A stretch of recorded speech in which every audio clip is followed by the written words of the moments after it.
Pemirsa, Anda kembali bersama kami di Prime Time Talk. Saya yang kembali menyapa Bang Johan Budi. Bang Johan, masih bersama kami, Bang Johan? Iya. Baik, Bang Johan, ini terkait kasus Adnan Pandu Praja ini kan masih kemudian dalam penyidikan polisi sendiri, kemudian nanti akan ditetapkan apakah ada unsur pidana atau hanya perdata. Tapi sambil menunggu keputusan tersebut dari KPK sendiri, kemudian seperti apa Bang Johan? Akan tetap beraktivitas seperti biasa atau adakah langkah hukum dukungan bagi komisioner KPK ini sendiri? Ya, tentu langkah yang akan diambil Pak Pandu secara pribadi tentu juga punya hak ya. Ya. Jadi siapapun boleh saja menuduh sewarga negara, melaporkan kepada siapapun. Yang dituduh juga punya hak juga untuk melakukan upaya hukum juga, gitu ya. Ya. Jadi Pak Pandu semalam tentu akan melakukan upaya-upaya itu. Ya, di sisi yang lain kami di KPK tentu belum secara khusus ya langkah-langkah apa yang perlu dilakukan. Tetapi sekali lagi saya sampaikan bahwa publik itu tentu tidak bisa tidak untuk mengkaitkan pelaporan ini dengan peristiwa yang terjadi di KPK. Gitu ya. Jadi ada pihak-pihak yang melihat seolah-olah ini mumpung KPK lagi lemah gitu ya, dikerjain oleh Mabes Polri. Gitu. Sekalian aja kita kerjain semua. Seolah begitu, ini publik melihat itu. Saya ingatkan ya pada siapapun bahwa waktu itu bisa bergulir ya. Dari yang berkuasa bisa menjadi tidak berkuasa, jadi yang tidak berkuasa juga bisa menjadi yang berkuasa. Gitu ya. Dan ini tadi seperti yang disampaikan oleh Fadrul, bahwa ini dicatat oleh publik ya. Statement-statement dari saudara Muklis ya, bahwa Pak Pandu tadi disampaikan sebagai perampok dan lain sebagainya. Tentu Pak Pandu sebagai pribadi punya harga diri juga ya. Dan ini yang kita ingatkan bersama, jadi jangan seolah-olah ketika melihat bahwa titik ini adalah titik lemah dan kemudian komisioner kami yang satu ditangkap, kemudian jadi tersangka, kemudian ada lagi sekarang waktunya berdekatan, saya tidak tahu lagi, mungkin minggu depan ada lagi yang melaporkan. Itu terasa sekali Bang Johan, apakah itu memang terasa sekali di internal KPK bahwa ini kesannya dalam tanda kutip penyerangan terhadap KPK, seperti itu? Ya, saya kira itu tadi, Vero ya.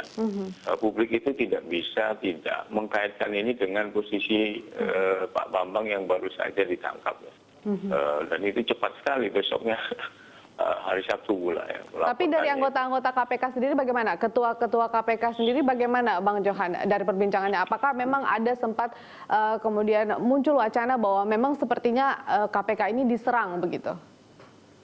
Ya itu tadi publik akan bisa melihat itu ya. Tapi saya setuju tadi bahwa saya juga berpendapat bahwa setiap warga negara silakan saja melaporkan kepada siapapun ya tentang apapun. Kalau merasa dirugikan atau merasa ada hal-hal yang kurang pas gitu ya, silakan saja. Dan ini kan kejadian sebelum Pak Pandu menjadi pimpinan KPK ya. Jadi juga Anda juga nggak bisa dengan kalimat bertanya menyimpulkan begitu ya, bahwa ini fakta.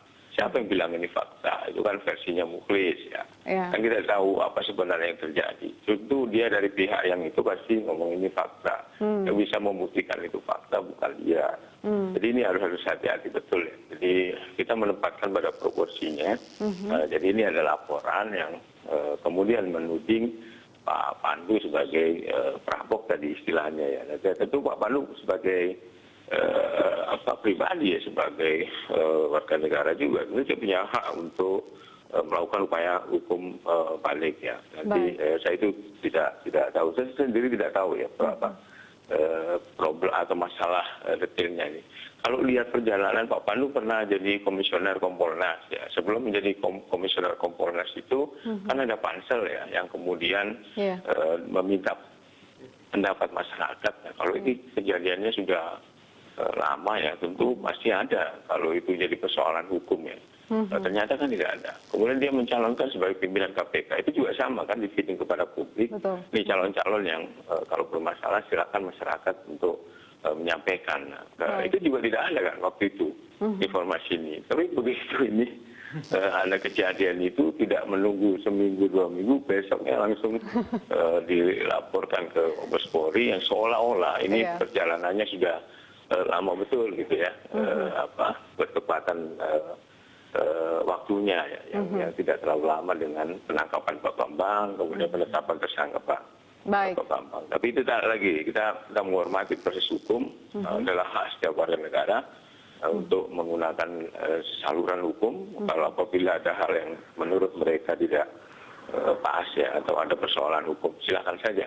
Tapi juga harus dipahami juga gitu ya, bahwa Pak Pandu juga punya hak untuk melakukan upaya itu juga gitu.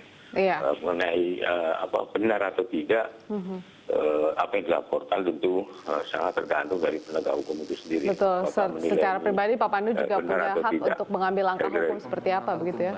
Baik, Bang Johan, kita masih akan melanjutkan perbincangan masih bersama Mas Muklis dan juga Mas Fajrul di segmen berikutnya. Pemirsa tetaplah bersama kami di Prime Time Talk.